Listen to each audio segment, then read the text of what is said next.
खला से वापस आने वाला वो इंसान जिसका मुल्क ही गायब हो गया। दुनिया का सबसे अनोखा खलाबाज। साल 1991 में सर्गेई क्रिकालेव नामी एक खलाबाज जमीन से खला स्पेस में एक मिशन पर गया। उसका मिशन सिर्फ 5 महीने का था, लेकिन उसे मालूम नहीं था कि जब वो वापस आएगा तो उसकी पूरी जिंदगी और पूरी दुनिया बदल चुकी होगी। जब सर्गेई खला में अपने स्टेशन पर काम कर रहा था तो नीचे जमीन पर एक बहुत बड़ा सियासी धमाका हुआ। इसका मुल्क यानी सोवियत यूनियन USSR टुकड़े टुकड़े होकर दुनिया के नक्शे से गायब हो गया। अब हालत ये थी कि जिस मुल्क ने उसे खिला में भेजा था वो मुल्क अब वजूद ही नहीं रखता था, और जिस नई हुकूमत ने कंट्रोल संभाला था उनके पास सर्गेई को वापस जमीन पर लाने के लिए पैसे ही नहीं थे। हिस्सा 3 से 311 दिन का इंतजार और रिकॉर्ड। सर्गेई खला में फंस चुका था।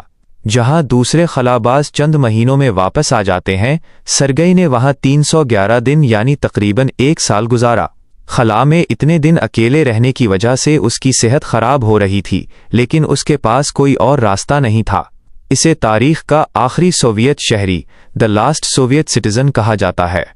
हिस्सा 4, वापसी और हैरानकुन अंजाम।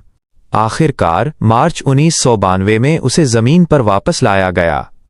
जब वो उतरा तो उसके सूट पर उस मुल्क का झंडा था जो अब दुनिया में था ही नहीं।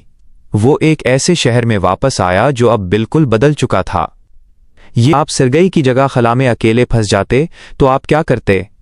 कमेंट्स में बताएं।